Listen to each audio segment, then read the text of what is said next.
The Jagdpanzer 38, later known as Hetzer, meaning pursuer or hunter, was a German light tank destroyer of the Second World War based on a modified Czechoslovakian Panzer 38T chassis.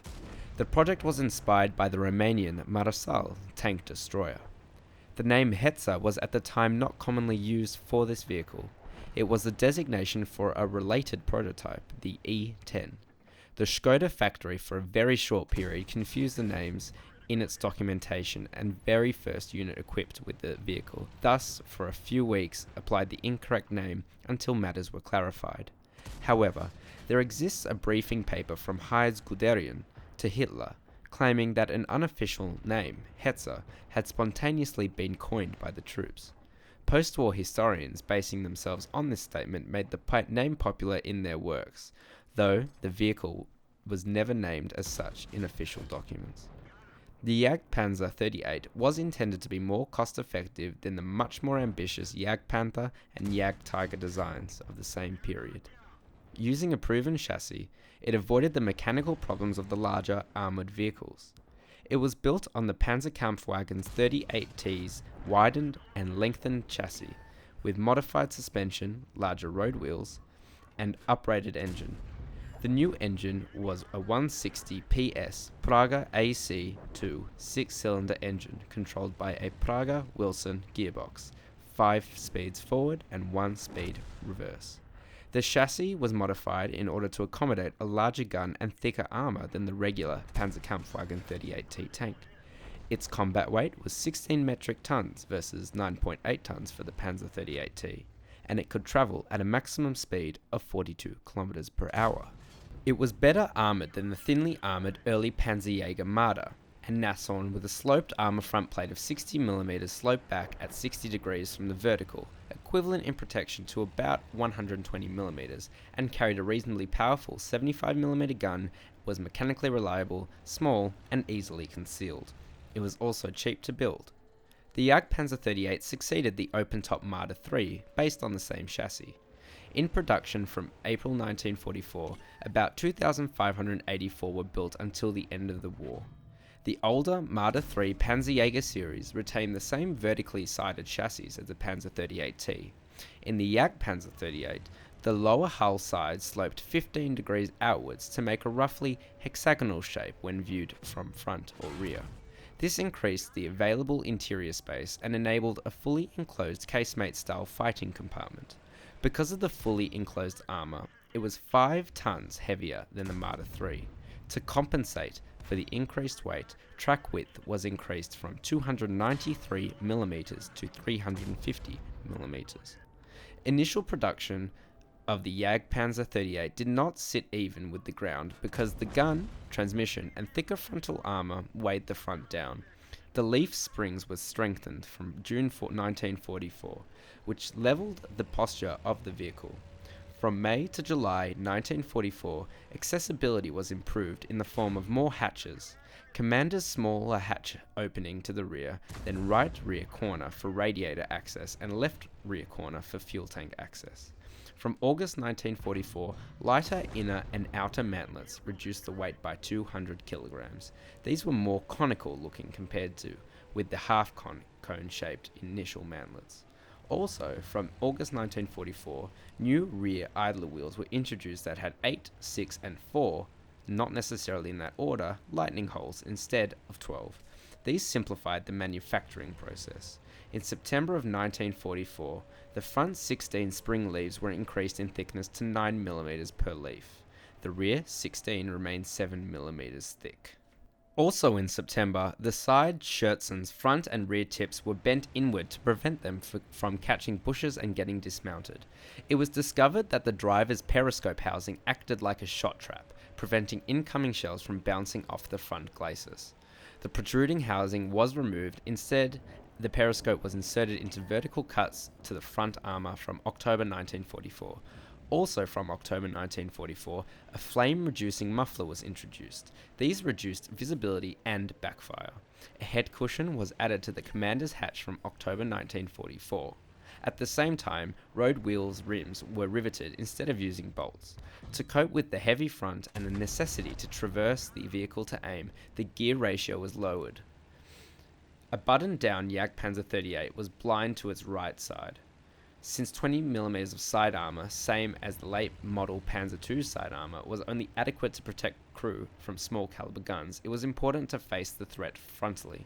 Hence, the commander's field of view was planned to be improved by installing a rotating periscope in the Jagdpanzer 38 Star, just as the Sturmgeschütz III an elephant had evolved from a single pair of periscopes to all-around vision blocks. However, the Jagdpanzer 38 Star came too late to see the action in the field. The Jagdpanzer 38 equipped with the tank destroyer battalions of the infantry divisions, giving them some limited mobile anti-armor capability.